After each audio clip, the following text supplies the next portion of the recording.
एतिरो यकीन सां चवंदुसि त हीअ फिल्म जॾहिं मार्केट में ईंदी, अॼु जे जनरेशन हीअ फिल्म न ॾिठी आहे। जॾहिं असां माज़ी में हीअ फिल्म ठाही, मुंहिंजे मरहूम उस्ताद ईसा यूसुफ जी डायरेक्शन में हीअ फिल्म ठहियल आहे, जॾहिं त स्क्रिप्ट मुंहिंजो ई लिखियलु आहे। ऐं अॼु जी नई जनरेशन खे बि हिन फिल्म ॾिसण खां पोइ ॾाढी ख़ुशी थींदी ऐं उनखे ख़बर पवंदी त असां वटि अॼु बि केतिरो बहितरीनु कमु थी रहियो आहे। साईं इहो घणे अरसे खां पोइ इहो वापसि फिल्म ठहे पई? हीअ अटकल 15-16 सालनि खां पोइ इहा फिल्म वरी वापसि ठहे पई। जॾहिं पहिरीं फिल्म इहा ठही तॾहिं हिन जो टाइटल हो मिस्टर पताशो ऐं हाणे हिन जो टाइटल आहे टोपी जादूअ जी। तव्हां छा था सम्झो त हीअ फिल्म व्यूअर्स खे पसंदि ईंदी? इंशाल्लाह बहितरीनु पसंदि ईंदी। हिन फिल्म में एतिरो मवादु आहे, एतिरी खिल बोग आहे जो ॾिसण वारे खे पंहिंजो करे वठंदा।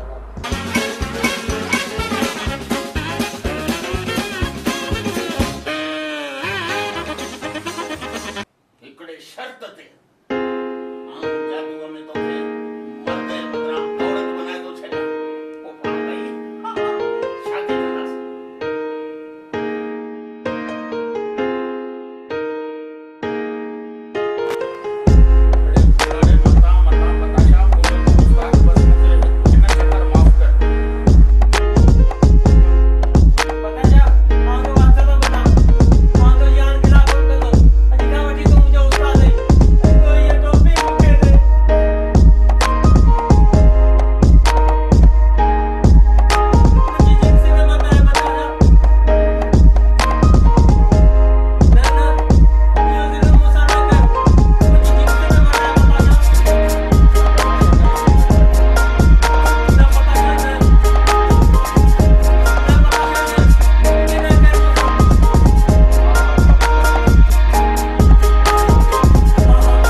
टोपी जादू जी।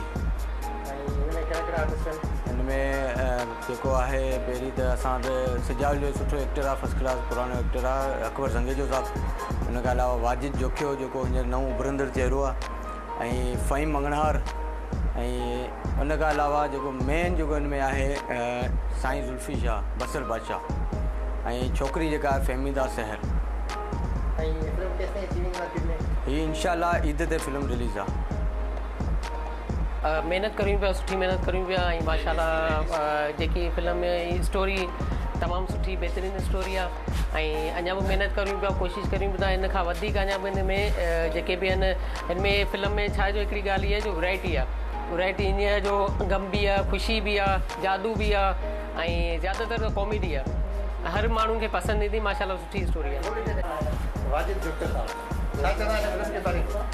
त हिन फिल्म जे बारे में असीं चवंदासीं त हीअ पहिरीं बि थी चुकी हुई, ऐं पंहिंजो हिन फिल्म जो डायरेक्टर हो मरहूम उस्ताद ईसा यूसुफ, ऐं राइटर हो साईं ज़ुल्फ़ी शाह।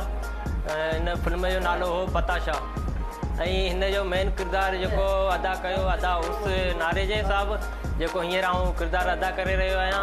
ऐं उमेदु आहे त तव्हां दोस्तनि खे पसंदि ईंदी। ऐं हिन जो हींअर टाइटल जेको आहे